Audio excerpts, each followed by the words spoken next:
अस्सलाम वालेकुम नाज़रीन, मैं हूं कामरान खान और आप देख रहे हैं शेयर न्यूज़। आपको बताते चलें कि डॉक्टर फिरदौस आशिक अवान जो कि special assistant to chief minister हैं, उन्होंने एक CSS ब्यूरोक्रेट जो हैं उनके साथ बदतमीज़ी की है।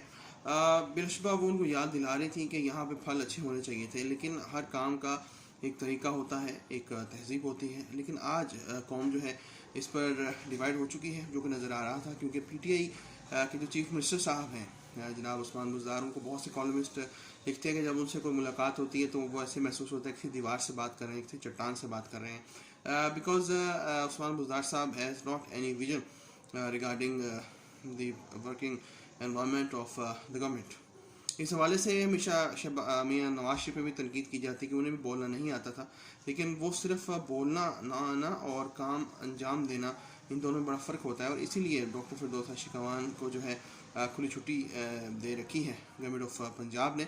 और यही हमने देखा कल कि वहाँ पर बदतमीज़ पेश आए, और उसी दौरान प्राइम मिनिस्टर साहब भी इस्लामाबाद में सुबह 11 बजे समोसे तलवा कर देख रहे थे कि कैसा जो है रमज़ान बाजार जा रहा है। तो बेसिकली ये तमाम तर चीज़ें अवाम के सामने हैं। अब देखना ये है कि अगले इलेक्शंस में अवाम क्या फैसला करती है।